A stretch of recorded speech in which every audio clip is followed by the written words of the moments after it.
Bienvenue sur Tempo Foot Anglais, le nouveau podcast francophone qui parle de la Première Ligue. Le faux pas d'Arsenal contre Bournemouth peut-il plomber les Gunners dans la course au titre au profit de Man City ? On en parle et on fait le point sur un week-end mouvementé dans le débrief de la 32e journée. Avec nous pour en parler, celui qui est au moins aussi ambitieux qu'une équipe managée par Mikel Arteta en début de saison et aussi imprévisible qu'une équipe de Mikel Arteta cette fois en fin de saison, c'est Valentin Vallée, journaliste indépendant passé par Eurosport et ici Savoie. Salut Valentin. Salut Antoine, salut Hugo, salut à tous. Je pensais que cette intro était réservée à mon cher collègue ici présent Hugo. J'avoue que toi aussi t'es imprévisible, hein. Tu prends de cours, voilà, mais j'aime bien. Je me sentais visé aussi, voilà. Ça me correspond bien. Ça faisait du 2 pour 1. Ambitieux, imprévisible. Voilà, ça faisait du 2 Ça pour va. 1. Je me suis dit, au moins ça mettra le doute un peu entre vous deux. Parce que voilà, vous n'étiez pas au courant, bien sûr, même si on a raté la première tape. Et ça, c'est les coulisses de l'émission. Ça, faut pas le dire. Avec nous également, peut-être le gaucher le plus adroit avec lequel j'ai joué aux fléchettes. Après, je vous dis pas avec combien de gauchers j'ai joué aux fléchettes, parce que c'est pas glorieux. C'est Hugo Barthélémy, journaliste indépendant, passé notamment par le quotidien luxembourgeois L'Essentiel. Salut Hugo. Salut Antoine, ouais, c'est vrai que c'est peut-être pas le sport de bar où je suis le plus adroit les fléchettes, je suis bien meilleur au retourné de sous-boc, mais ça c'est pour une autre soirée. J'ai eu peur que tu nous dises en descente de pinte d'eau évidemment, de pinte d'eau à consommer avec modération. Moins d'adresse. Après j'ai renversé des choses, jamais de la bière. Bah voilà, c'est une manière de bien commencer. Il y a des principes quand même. Hein. Alors qu'Antoine, je l'ai déjà vu renverser des bières et pourtant il n'en boit pas. Et ça c'est beau. Voilà. Bon bah, c'est une manière très familiale de commencer ce débrief. Moi, je l'aime bien. Bon, on se retrouve pour le débrief de cette 32e journée de championnat. Ça fait un petit moment qu'on n'avait pas fait de débrief. Tiens, ça fait bizarre de s'y replonger. N'oubliez pas d'ailleurs que on a toujours les pronos. On a fait nos pronos de fin de saison là avant ce week-end. Qui sont toujours dispo, pronos de bas de tableau, de haut de tableau, et déjà si vous les certains écoutez ont déjà maintenant, mal vieilli. Voilà, si vous les écoutez maintenant, vous verrez que certains ont On dira mal pas vieilli. lesquels. Hein. Les jeux de Guy surtout. Vous entendrez par vous-même, mais ça ne nous empêche pas d'y croire encore, non ? Enfin, je sais pas, de votre côté.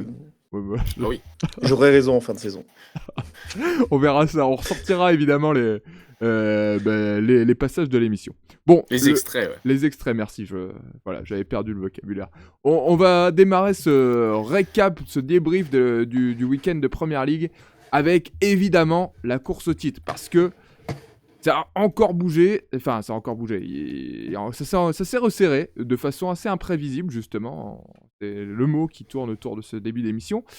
Puisque d'un côté, Arsenal s'est incliné et de l'autre, Manchester City s'est imposé sur la pelouse de Chelsea.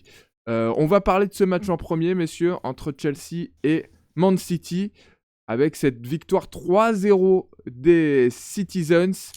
Une première mi-temps en niveau district, hein, comme on l'a qualifié en off. Une deuxième mi-temps dans laquelle il a fallu un homme pour tout débloquer. Et Valentin, comment mieux te lancer que te lancer sur Ryan Cherki ? Mais quelle merveille, je suis l'homme le plus heureux du monde en ce moment même de parler de Ryan Cherki. Non mais sérieusement, il a débloqué la situation et il nous a encore régalé.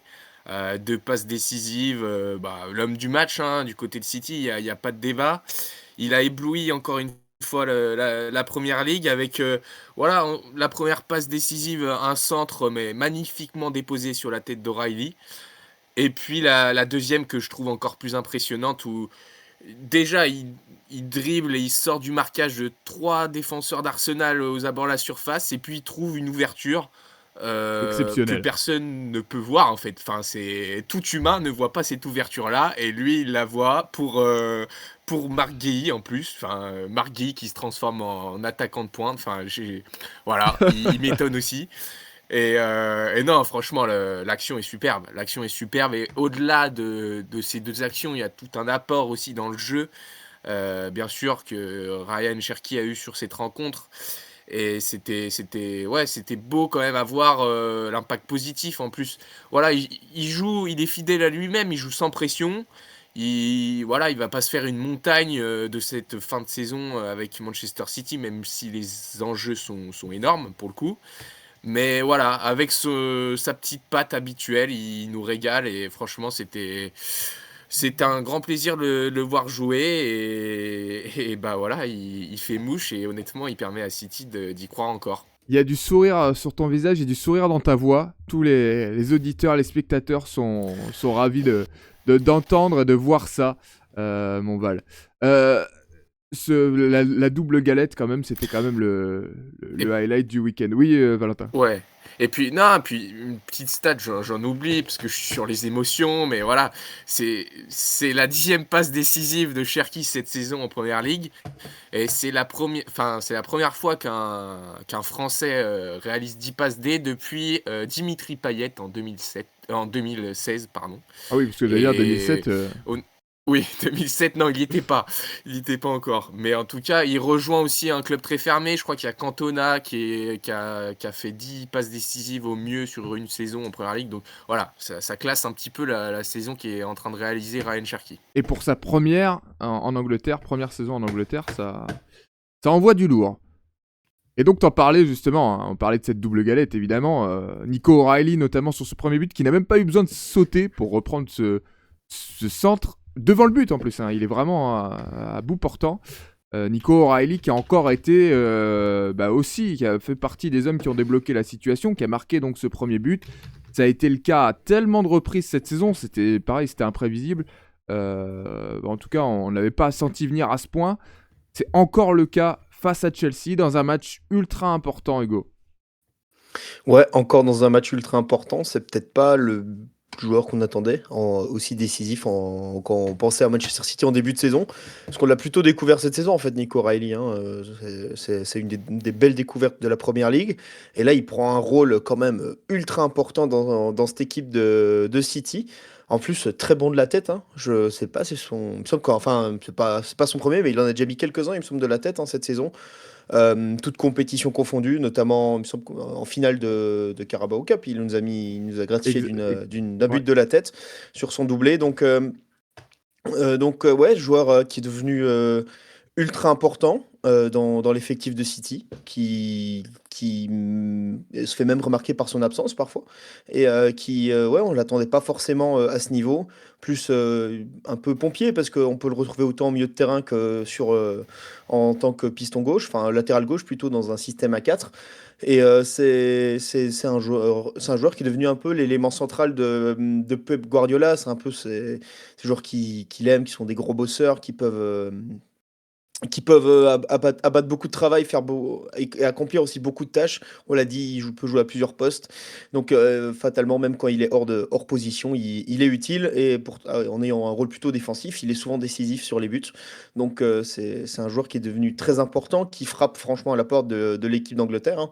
Il va je me souviens, sa première sélection, c'était en octobre ou en novembre, il me semble. Et là, il commence à sérieusement taper aux portes de la sélection pour être titulaire même sur la prochaine Coupe du Monde. Donc franchement, ouais, je pense c'est la révélation de cette saison en Première Ligue. Il y en a eu d'autres, hein, mais c'est la grosse révélation, surtout parce que c'est dans un club qui joue le titre et les jeunes joueurs qui s'imposent dans ce genre de club, il n'y en a pas énormément. On espère que ça durera, parce que Miles Lewis Kelly a fait un peu la même chose la saison dernière, mais c'est un peu éteint cette saison, malheureusement, pour les Gunners. Donc on va voir comment Nico O'Reilly va gérer sa deuxième saison. Mais en tout cas, cette première saison, elle est extrêmement réussie pour lui. Et il s'est retrouvé plutôt là par la blessure d'Ait Nouri. Et finalement, il prend un rôle ultra important maintenant. Donc c'est assez surprenant. Oui, c'est vrai, parce qu'on pensait en plus, Ryan Ait Nouri avait quand même un profil d'un joueur quand Ouais, même arrivé déjà cet été, arrivé au confirmé. mercato Ouais. en plus, qui a été débauché, donc qui a été acheté, et finalement c'est un joueur de l'académie qui prend la place. Donc c'est sûr que c'est surprenant. Enfin, c'est pas la hiérarchie qu'on attendait, en tout cas en début de saison. Donc effectivement, Nico O'Reilly qui a joué donc la dernière fenêtre de qualification au mondial, ainsi qu'un match amical avec l'équipe d'Angleterre. Et statistique très intéressante que tu nous as souligné, c'est aussi son nombre de buts de la tête, puisqu'il en a 5 de la tête cette saison, sur les 9 buts qu'il a inscrits, toutes compétitions confondues. Ce qui montre aussi que c'est un très bon joueur de la tête, peut-être. C'est pas non plus là où on l'attendait nulle part, Nico O'Reilly. Même si c'est un grand joueur, il fait 1,93 Nico O'Reilly, donc c'est quand même pas... Mais pareil, il faut se frayer un chemin dans cette surface de Manchester City, quand il y a déjà des joueurs qui en prennent de la place, beaucoup d'attaquants qui aiment avoir le ballon dans les pieds, et un qui attend les centres, à savoir Erling Haaland. C'était quand même pas évident de se faire une place. Et il se l'a fait parfaitement, comme il faut, Nico O'Reilly. Ça marche très bien.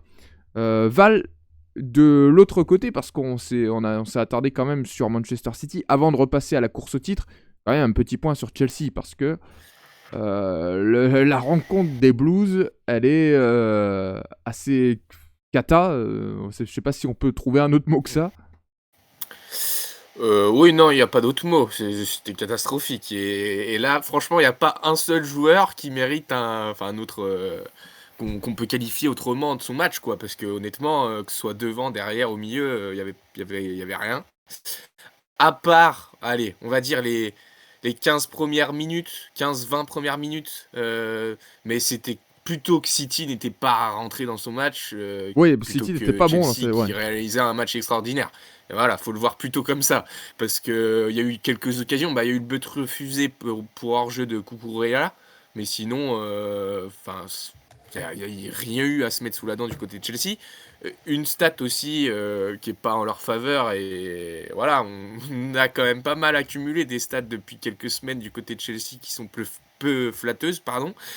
C'est la première fois depuis mars 1998 que Chelsea enchaîne 3 défaites de suite en Première Ligue sans marquer un but.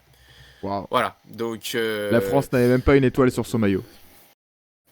Eh oui, c'est vrai. La Belgique non plus. Donc c'était un autre temps.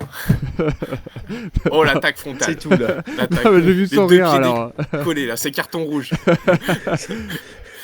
Donc Chelsea, non, mais Chelsea vraiment. Honnêtement, du côté de Chelsea, le milieu, tu soulignais qu'on préparait l'émission, la performance de Caicedo qui, oui, est très décevante. Et s'il faut en pointer un, c'est pas... C'est pas le seul, mais oui, ça fait... Oui, on peut le pointer, mais c'est pas le seul. Honnêtement, toute l'équipe, je veux dire, Audrey Santos, son compère au milieu de terrain, c'était pas mieux.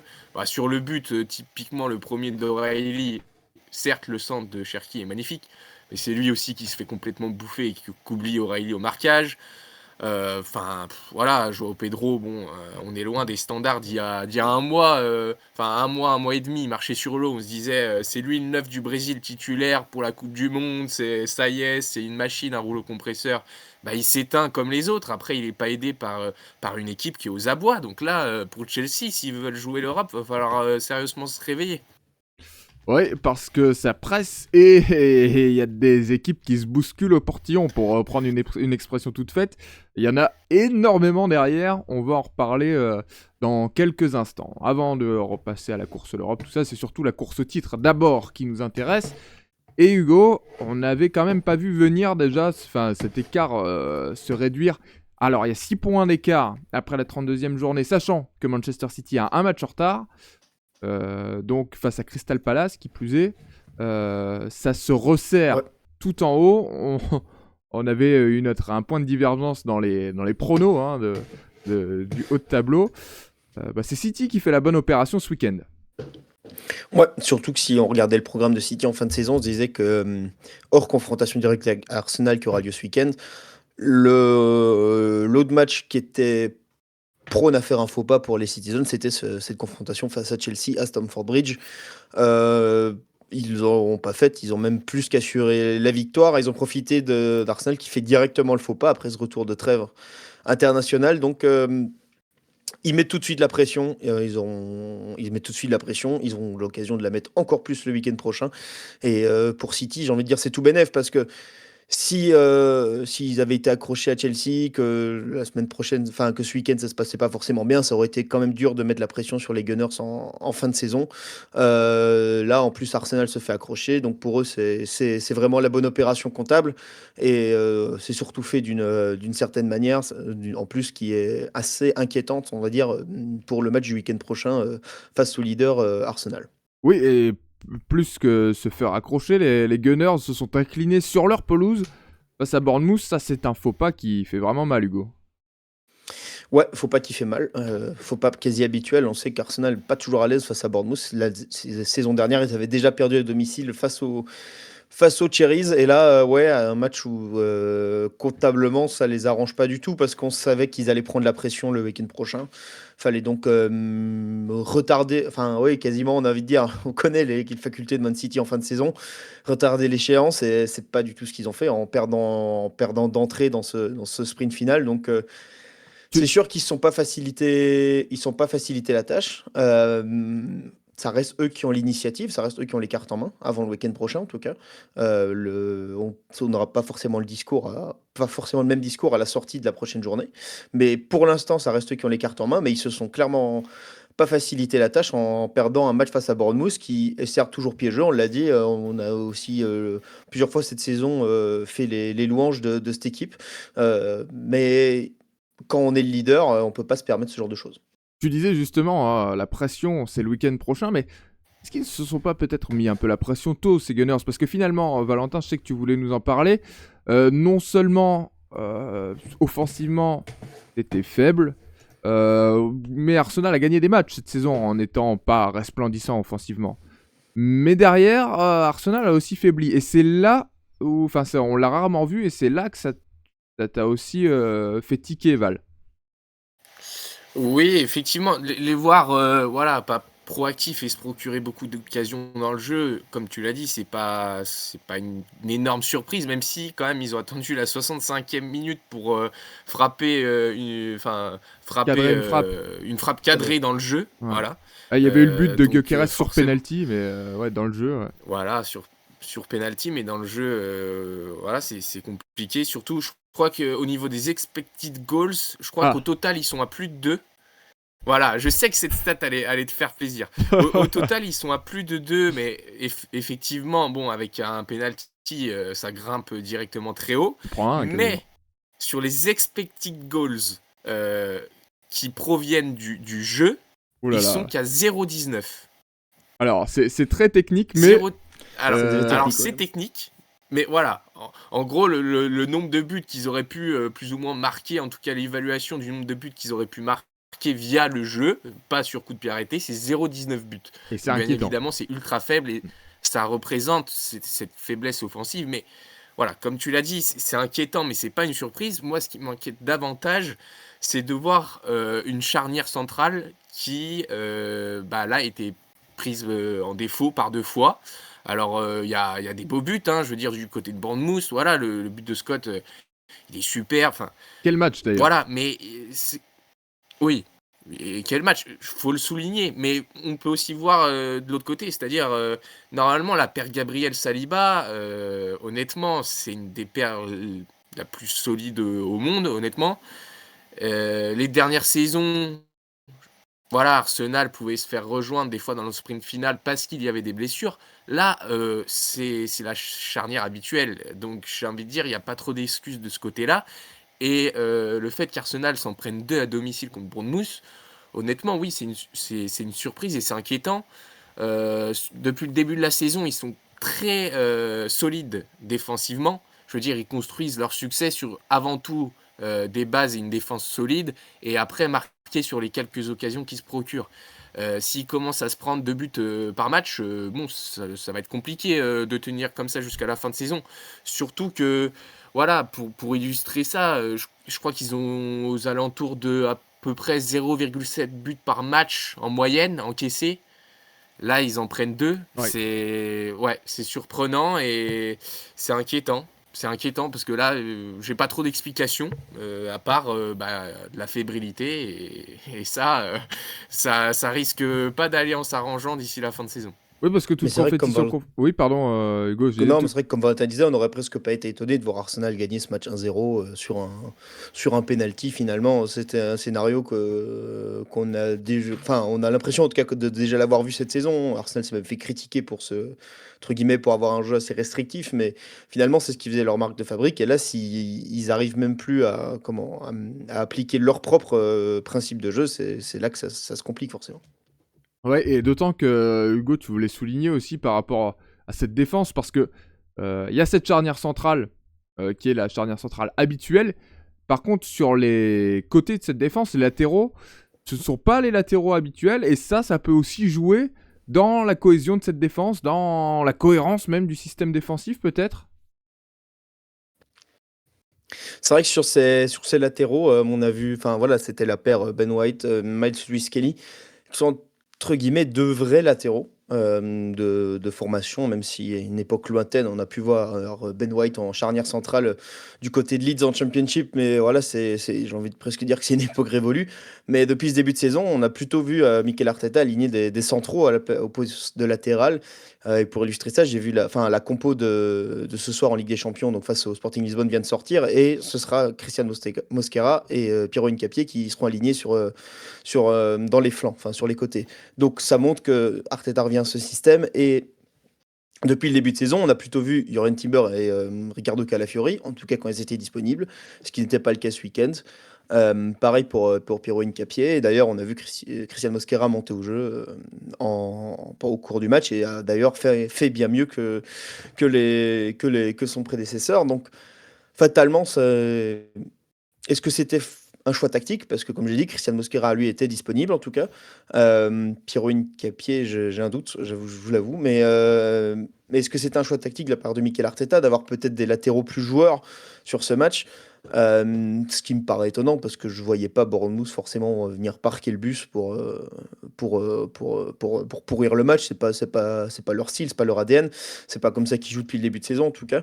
Donc peut-être une petite erreur tactique. Alors je l'ai dit, Timber et Calafiori, je vais dire les deux vrais titulaires, les deux meilleurs en tout cas à ce poste depuis le début de saison, ils n'étaient pas disponibles. Mais le choix, en tout cas, de faire appel à deux vrais latéraux, j'ai envie de dire, avec Lewis Kelly, qui est quand même un profil très offensif, plutôt milieu de terrain à la base, et Ben White, qui aime bien aussi monter, ça leur a peut-être fait du mal, notamment sur le premier but, où il y a quand même du retard, hein. Enfin voilà, s'il y a un centre dévié et Junior Kroupi en profite, mais c'est justement du côté de Ben White où ça arrive un peu en retard, et du coup, ouais, il y a un centre qui est dévié, et c'est pas à l'avantage de la défense d'Arsenal, et les centraux et David Ryan ne peuvent pas y faire, enfin une fois que c'est parti, ils peuvent plus y faire grand chose à ce moment-là. Donc peut-être un mauvais choix tactique en tout cas, et aussi deux absences qui ont fait mal, même s'ils sont annoncés sur le retour de manière assez imminente sur une Timber et Ricardo Calafiori. C'est Mais une bonne enfin, en nouvelle tout cas, pour les Gunners. sont toujours indisponibles cette semaine pour la Ligue des Champions. On verra comment ce sera pour la semaine prochaine face à Man City, mais on verra peut-être du coup Ouais, le la week-end paire même. Mosquera-Hincapié, ce week-end, je voulais dire, pour la paire Mosquera-Hincapié qui a fait ses preuves, hein, Piero Hincapié en tout cas, et Christian Mosquera, qui sont pour l'instant très convaincants. Donc à voir comment Arteta va aligner sa défense face à City. Je doute de revoir Luis Kelly et Ben White sur le terrain, en tout cas en début de match. Mais ouais, pour moi, petite erreur de jugement, en tout cas pour Mikel Arteta, qui a peut-être. Je dirais pas qu'il a sous-estimé Bournemouth, je pense pas. Je pense pas que ce soit ce genre d'erreur, mais s'est peut-être un peu trompé en tout cas sur les intentions avec lesquelles sont venus les Cherries pour jouer ce match. Et d'ailleurs, ils ont bien fait, parce que, enfin, en tout cas, du côté des Cherries, ils ont bien saisi les occasions, ils ont vu qu'il y avait de l'espace sur les côtés, ils en ont bien profité. Et donc le prochain rendez-vous, donc vous l'avez compris, c'est le choc de la saison, enfin même pas que de la fin de saison, le choc de la saison entre Manchester City et Arsenal. Ce sera ce week-end. On va en parler évidemment dans la preview, on va évidemment en parler également dans le débrief. Donc pour suivre tout ça, bien, n'hésitez pas à vous abonner au compte de Tempo, à suivre Tempo sur toutes les plateformes, sur les réseaux sociaux, parce que ce sera le match quasiment le plus important de la saison. Tiens, petit point blessure, parce qu'on n'en a pas parlé, il me semble, tout à l'heure. Peut-être que Nico O'Reilly, on le disait, qu'il sublime dans les grands matchs. Et pas encore pour l'instant incertain, on est encore mercredi, il y a du temps, mais c'est dimanche ce match. Mais il était sorti blessé contre Chelsea, touché à l'ischio-jambier. A priori, il a repris l'entraînement, ça va. Mais voilà, petite incertitude en milieu de semaine. Voilà, maintenant qu'on a clos ce chapitre course au titre, prochain épisode dans la prochaine preview, et surtout ce week-end sur le terrain.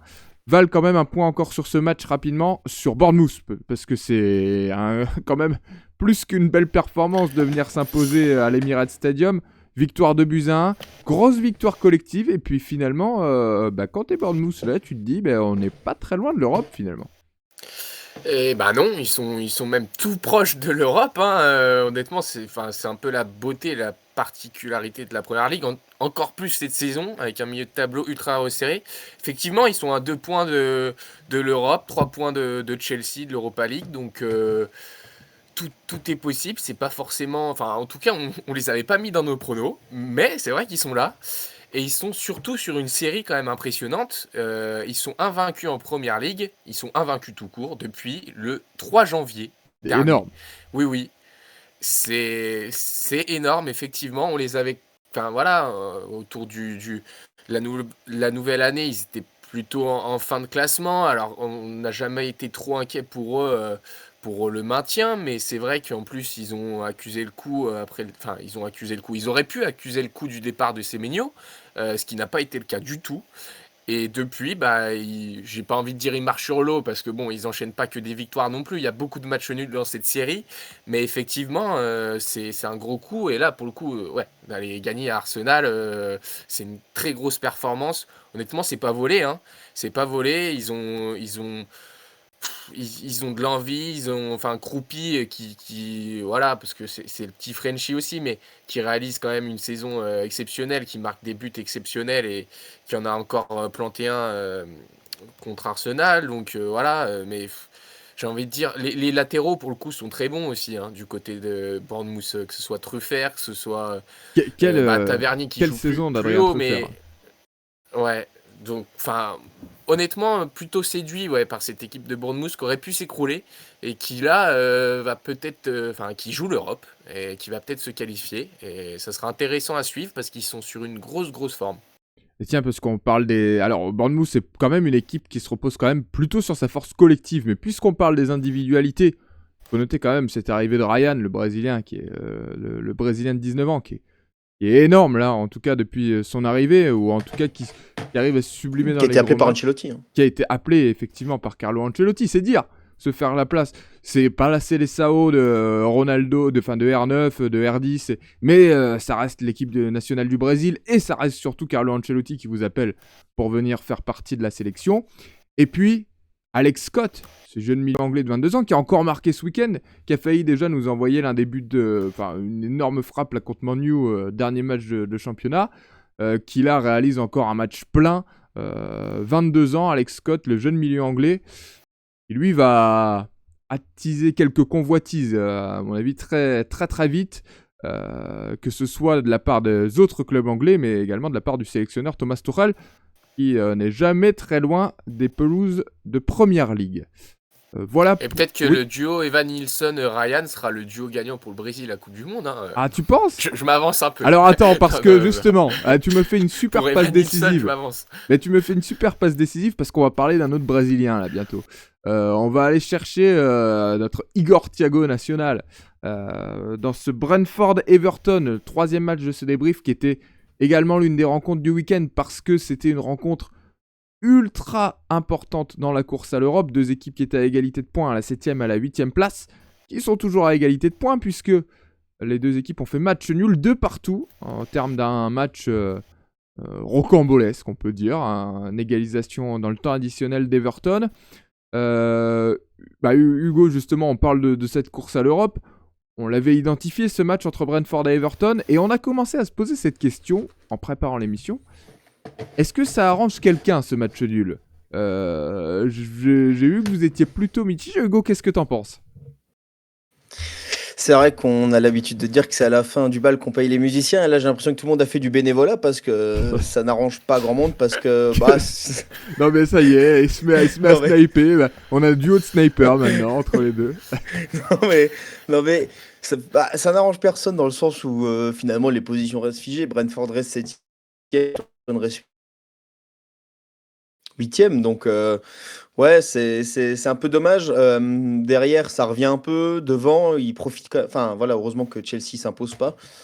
Mais Liverpool a gagné. Aston Villa a quand même pris un point. Donc, il y avait peut-être mieux à faire. Enfin, en tout cas, il y avait peut-être mieux à aller à chercher pour ces deux équipes sur le plan comptable. Par contre, dans le match, Il y en a qui se sont bien payés, c'est Everton. Brentford aurait clairement pu gagner ce match et Au aurait vu de la presque deuxième même période, ouais. peut-être dû gagner ce match au vu du match, enfin voilà, au vu de leur performance. Mais Everton a su être létal quand il le fallait. À chaque fois, ils ont su remonter le score. Sont jamais menés finalement. Ils ont réussi à arracher ce point et ils restent dans la course à l'Europe.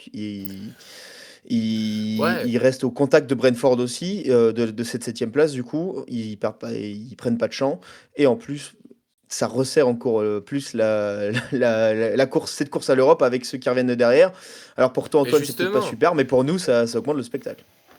ouais, justement, le fait que ça resserre, c'est ce qui me fait dire aussi comme Hugo que c'est pas une bonne opération pour les deux, parce que, enfin, je veux dire, enfin, si Bournemouth est dans la course à l'Europe, on en a parlé, enfin, même on peut descendre, hein, mais même Newcastle à 42 points, je sais qu'il y en a ici qui les voyaient accrocher une place qualificative en Coupe d'Europe. Toujours aujourd'hui. Euh, Eh ben oui, il y a que 5 points d'écart entre un Brentford ou un Newcastle qui est 14e quand même. Donc, non, mais pour moi, ouais, les deux clubs avaient quand même l'occasion de frapper, je dirais pas un grand coup, mais se mettre quand même à 2 points de marge sur son adversaire principal et puis même de passer devant Chelsea. C'est quand même une belle opportunité de manquer, même s'il y en aura d'autres jusqu'à la fin de la saison.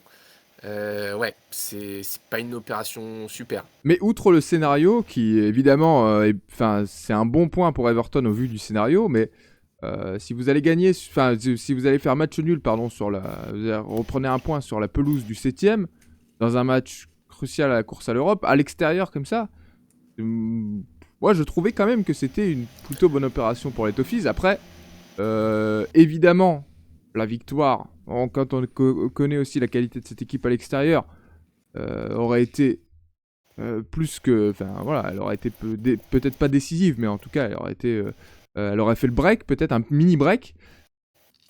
Ceci étant, aller chercher le point, je pense que comptablement, ça n'arrange personne, mais je dirais quand même que Brentford peut se mordre un peu plus les doigts qu'Everton sur ce match-là, en tout cas, sur la Ouais, volonté au vu du peut-être d'aller scénario. chercher. Bah ouais, parce que vous êtes à domicile, vous recevez là dans le match qui est peut-être décisif pour la suite de votre saison, vous n'arrivez pas à le gagner, alors que vous avez mené jusqu'à la 90e.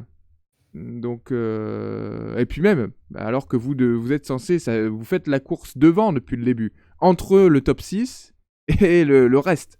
Donc, C'est vrai qu'ils risquent quand même de. Parce qu'ils tout avaient quand perdre. même toujours un petit matelas de marge jusqu'à présent. Et s'ils se font rejoindre et qu'au bout, ils ont pas assez de place pour la Coupe d'Europe, ça sera quand même dur à avaler pour Brentford. Parce que honnêtement, hein, c'est sûr, ils font pas beaucoup de bons. On n'en a pas énormément non plus parlé tout au long de la saison. Mais ils ont souvent été qualifiés virtuellement pour la Coupe d'Europe.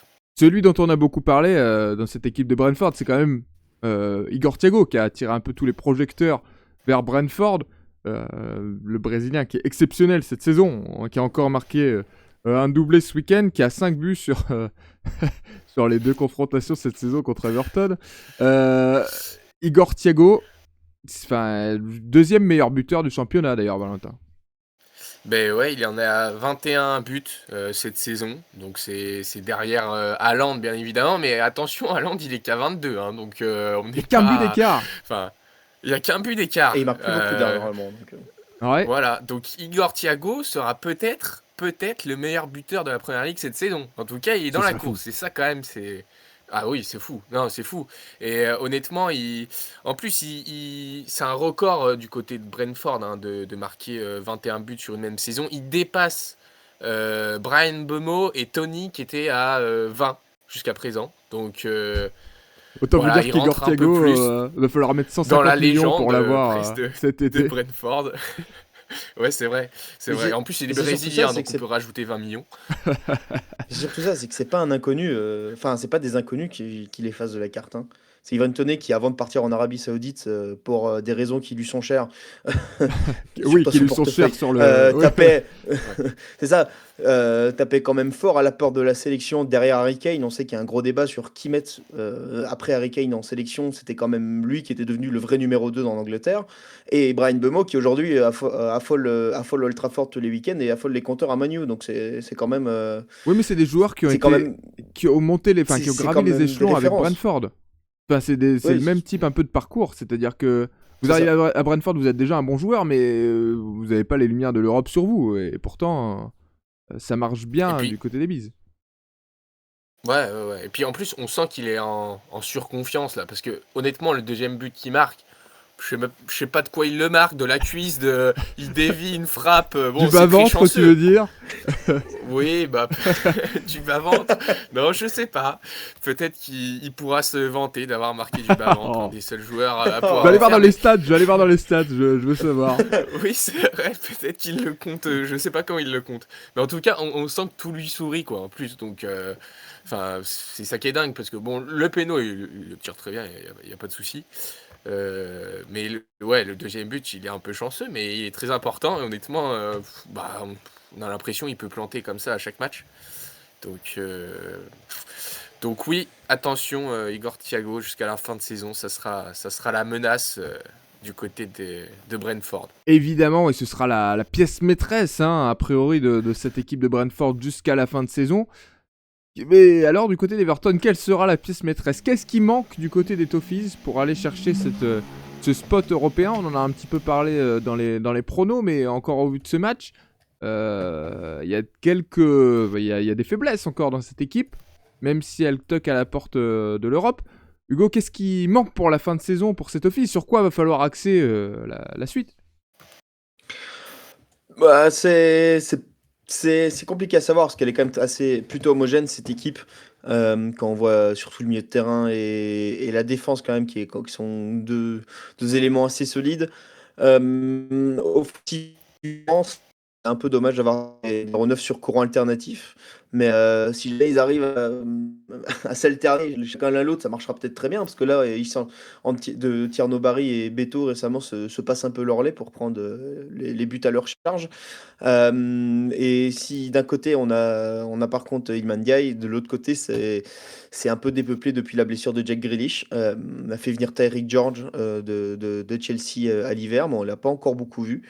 Là il est monté au jeu pour remplacer Dwight McNeil qui est à Everton depuis quelques années, mais qui était plus un joueur d'Everton quand il jouait la relais, enfin le bien que quand Everton joue l'Europe. Le Sean Dyche Guy.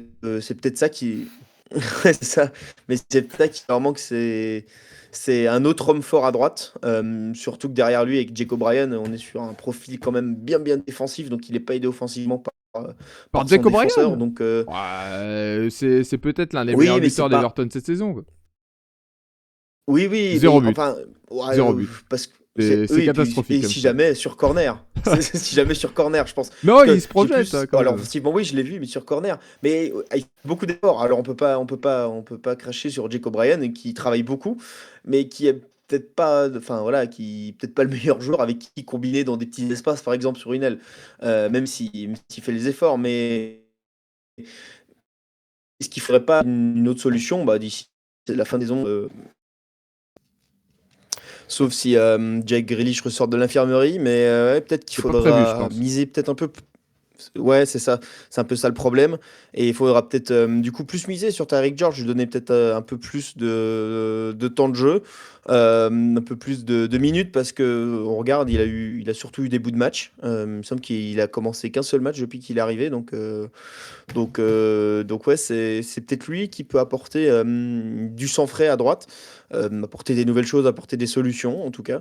Donc, euh, donc à voir après, comme je dis, il n'a pas non plus été exceptionnel sur ce début, enfin, sur Il- cette deuxième partie de saison avec Everton, mais comme j'ai dit, il a vraiment eu que des bouts de match pour l'instant. David Moyes lui a donné que des miettes, donc il va falloir voir. Après, David Moyes n'est pas non plus un entraîneur de grande révolution, généralement dans ses effectifs, donc à voir si ça va changer d'ici la fin de saison ou si Dwight McNeil va tenir la corde jusqu'au bout, en tout cas jusqu'à cet été. Il a fait une très très bonne entrée en jeu, une très bonne, on va pas non plus abuser des superlatifs, mais une très bonne entrée en jeu ce week-end, Tyreek George. Ouais, mais il a joué 16 minutes, c'est un peu ça. Enfin voilà, pour Voilà. avoir un impact sur le match, c'est un peu limité. Ouais, il avait joué 62 minutes face à Bournemouth, mais c'est-à-dire que même quand il commence, on le fait sortir au bout d'une demi-heure, donc Et peu ouais, au bout compliqué. d'une heure, ouais. Et Enfin, oui, enfin une demi-heure avant la fin. à noter que ce match aurait pu prendre une tournure complètement différente parce qu'au bout de la deuxième minute, deuxième minute, on a déjà eu ce penalty obtenu par Brentford, pardon, et transformé par Igor Thiago. Jordan Pickford qui a un peu sorti le pied en Aux avant. fraises. Ouais, bah, je sais pas s'il pouvait en faire grand chose malheureusement, mais il aurait pu être exclu finalement qu'un carton jaune et au final. Les deux gardiens, parce que Pickford a réalisé une très grosse suite de rencontres et Kevin Keller de l'autre côté a été énorme également. Donc sacré duel de gardiens là également entre le numéro 1 irlandais et le numéro 1 anglais. Messieurs, suite et fin de ce débrief avec la dernière rencontre qui est à notre programme entre Manchester United et Leeds. Ça a fait 2-1 pour Leeds, j'ai envie de dire, je peux pas dire l'upset, mais j'ai envie de dire la grosse victoire de Leeds face à l'un de ses rivaux historiques sur la pelouse des Red Devils à Old Trafford. C'est Noah Okafor qui a inscrit le doublé et donc qui a permis à Leeds de s'imposer. Alors, c'était peut-être pas sur le bingo quand même de notre fin de saison, Noah Okafor qui marque un doublé à Old Trafford, mais on s'était dit que ce match de Leeds à Man U, oui, alors, je sais, Valentin, que tu avais peut-être un petit peu moins vu Leeds moins beau qu'il ne l'était, mais ce match à Man United de Leeds, c'était quand même une bonne occasion, au vu du contexte et au vu de la rivalité qui existe, de faire fi un peu du classement et d'aller jouer un gros match et peut-être de le remporter. Oui, effectivement, on parle de Rosie's Rivalry, hein, donc pour ceux qui nous écoutent, In English, please. rivalité des roses. Je traduis, je suis bilingue, je sais. Ça sort tout de suite en anglais, c'est un petit peu relou. Non, c'est faux, bien évidemment. Mais en tout cas, oui, il y a un contexte autour de ce match, ça c'est évident. Il n'y a pas un derby géographique, mais bon, les deux équipes, ça fait quand même depuis très très longtemps, des siècles même, si j'ose dire, qu'elles peuvent pas se voir en peinture. Donc, Attention quand même honnêtement, sur les unités de temps. Un siècle, c'est déjà bien en la foot. rivalité entre les deux villes, en tout cas, voilà. Entre Manchester et Leeds, ça remonte à des siècles. Après, oui, les Ah clubs, oui. bon, en 1500 et des brouettes, ils n'étaient pas là, on est d'accord. Mais en tout cas, c'était un levier, hein, d'ailleurs, que Carrick a un petit peu employé. En tout cas, c'est ce qu'il disait en conférence de presse. C'est une rivalité. Moi, j'appuie aussi là-dessus. On doit aller chercher les 3 points là-dessus. Bon, au final, ça s'est un peu retourné contre lui. Ou en tout cas, ces joueurs ont été peut-être un petit peu trop, comment dire, à cheval sur la rivalité, un petit peu trop dans l'affrontement et le combat pour écoper d'un carton rouge, avec l'exclusion de Martinez pour un arrachage de cheveux, hein, au final, c'est ce qui a été sanctionné, donc c'est quand même assez... c'est pas courant, on va dire. Mais oui, effectivement, on s'est dit qu'il y avait un coup à jouer pour Leeds avant cette rencontre. Même si c'est vraiment historique, quand même, faut le rappeler, ça le fait depuis 1980 qui ne s'était pas imposé à Old Trafford. C'est la Donc, première franchement, victoire en messieurs, première ligue moderne depuis 92 ouais, à Old voilà. Trafford. Donc à Old Trafford, oui, oui. Mais donc voilà, ça classe un petit peu la performance des Peacocks, honnêtement, qui ont été chercher un grand résultat. Le doublé d'Okafor, effectivement, c'était moins sur nos tablettes, même si, là encore, peut-être qu'on s'était un peu trompé. Le premier jugement n'était pas forcément le bon, parce que, honnêtement, il reste sur... il s'est blessé à l'ischio, donc au mois de février. Il avait rejoué 20 minutes contre Brentford, là, à la fin du mois de mars. Mais avant sa blessure, il restait sur un but contre Nottingham Forest et un but contre Chelsea. Donc honnêtement, ça marchait quand même plutôt pas mal pour Okafor. Alors, est-ce que enfin on a le droit du grand Okafor La du renaissance. côté de Leeds, la renaissance, je sais pas, j'irai pas jusque-là. Mais en tout cas, c'est une très belle performance, effectivement, de Leeds face à Manchester United qui, Je sais pas s'il se voyait trop beau, mais en tout cas, c'est une sacrée contre-perf quand même de perdre à domicile de cette manière-là. J'ai envie de dire ce qui est bien Attention, hein, pour parce lui. que Oui, vas-y, Hugo. ouais, attention parce qu'un offensif suisse qui joue un peu excentré comme ça, qui arrive en forme à la Coupe du Monde, ça va nous rappeler des souvenirs, hein. Oh là là, non. Certains joueurs aux gros mollets, aux grosses cuisses. Alors, il continue à être désagréable, notre Hugo, là. Mais ça va pas. Ah, voilà. Vous voyez ce que Après, c'est. il y a quand même une petite différence de taille entre, si tu Oui, parlais de oui, Shaqiri, c'est pas exactement le même profil, mais voilà. 1m85 au Cafor, bon, c'est pas le même gabarit hein, que Non. Shaqiri, mais... Ouais, et sinon, juste, Val parlait de la rivalité, juste pour vous faire comprendre peut-être la rivalité, c'est que les posts de Leeds sur Instagram quand ils ont gagné, le premier c'était 3 points pour United, et puis un des posts suivants c'était nous sommes le vrai United, donc, enfin, nous sommes United, donc voilà, ça vous place un peu, où est la rivalité, et puis après ils ont mis, c'est notre théâtre, parce que vous le savez peut-être, mais Old Trafford est nommé le théâtre des rêves par les fans de Man United, donc voilà, c'est. Et il y a quelques pics qui ont été lâchés, ils en ont bien profité, comme l'a dit Val, ça faisait longtemps qu'ils n'avaient pas profité d'une victoire du côté de Manchester. Et donc, elle est historique, celle-ci.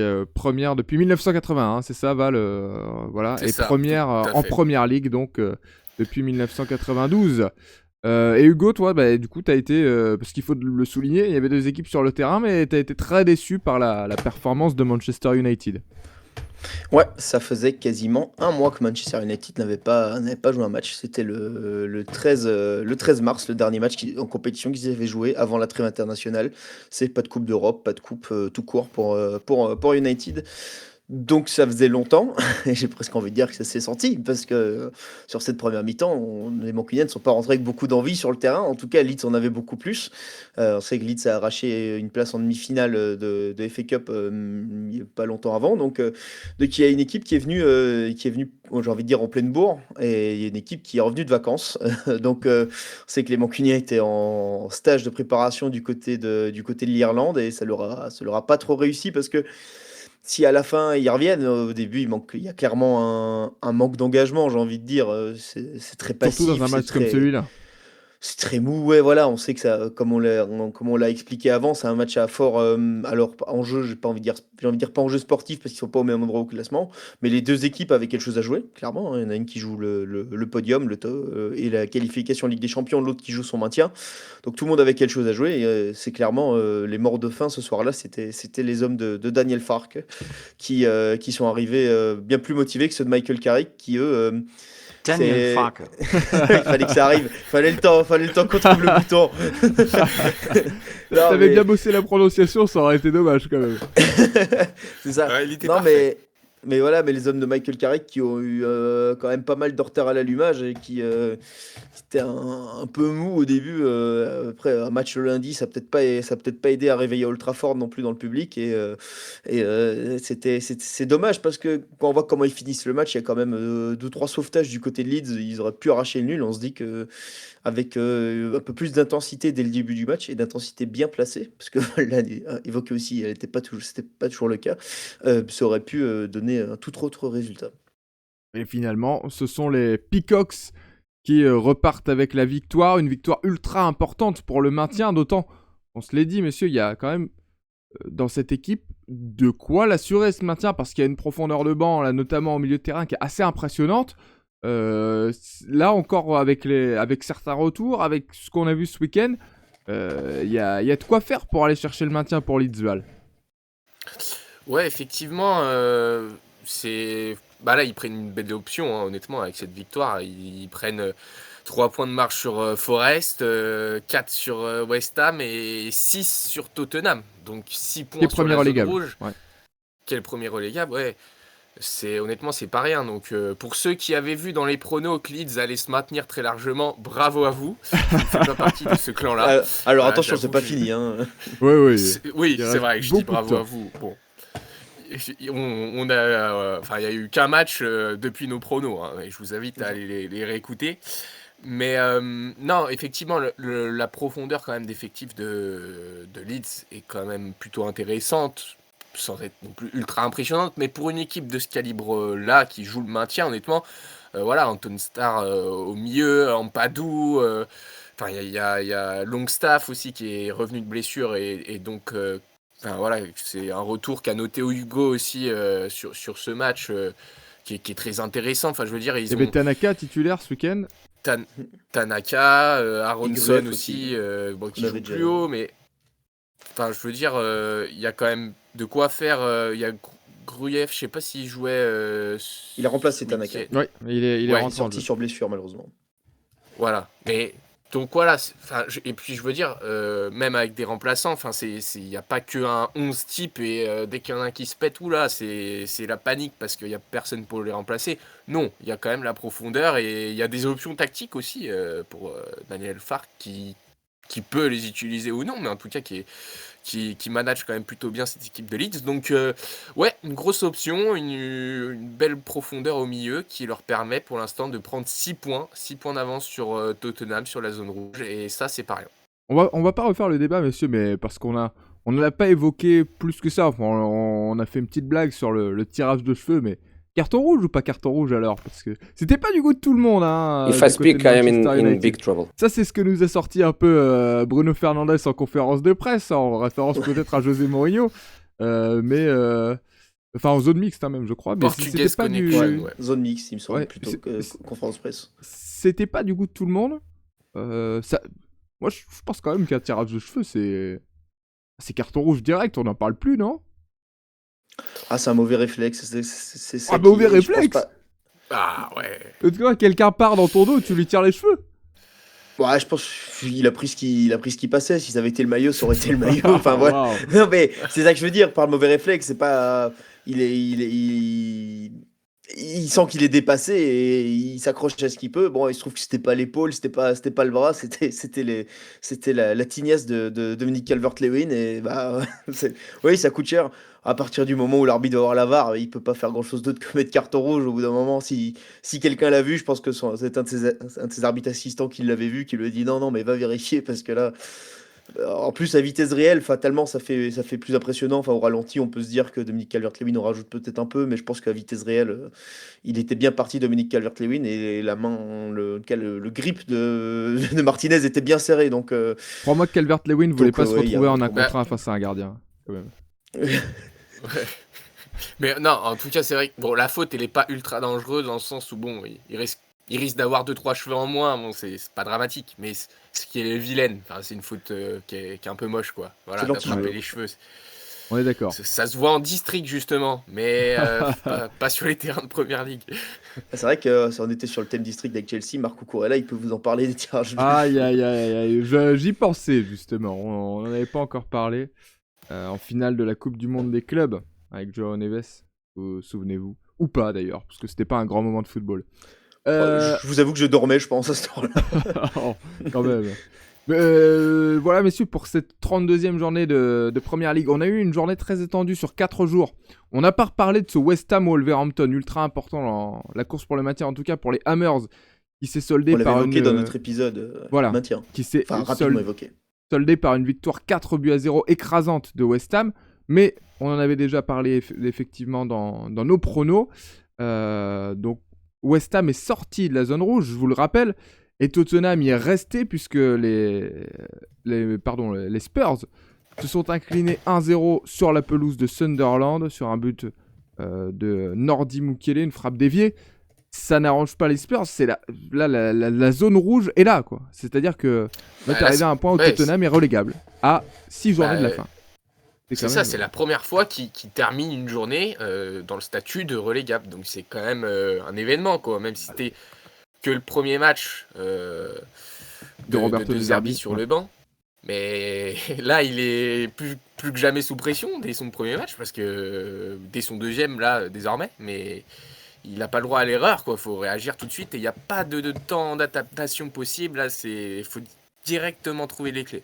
D'autant que sur les autres pelouses, alors Crystal Palace est déjà à l'abri maintenant avec cette victoire 2-1 contre Newcastle, sauf chamboulement énorme, mais je pense que même avec les confrontations directes, Crystal Palace est à l'abri. Nottingham Forest est allé accrocher Villa, un partout, et donc cette victoire de West Ham fait pas du bien, donc enfin en tout cas aux Spurs. Là, il y a plus que la sonnette d'alarme à tirer, on en reparlera évidemment. dans la suite de ce championnat et de ce week-end avec la preview. Dans les autres rencontres de cette 32e journée, Brighton est allé s'imposer sur la pelouse de Burnley 2-0. Liverpool s'est imposé également 2-0, enfin retrouver la victoire en championnat contre Fulham. Mauvaise nouvelle pour les Reds, ils ont perdu hier, ce mardi soir, Hugo Ekitike, rupture du tendon d'Achille droit pour l'attaquant français. Ça, c'est une très mauvaise nouvelle, et pour Ekitike et puis pour Liverpool. On en reparlera évidemment dans...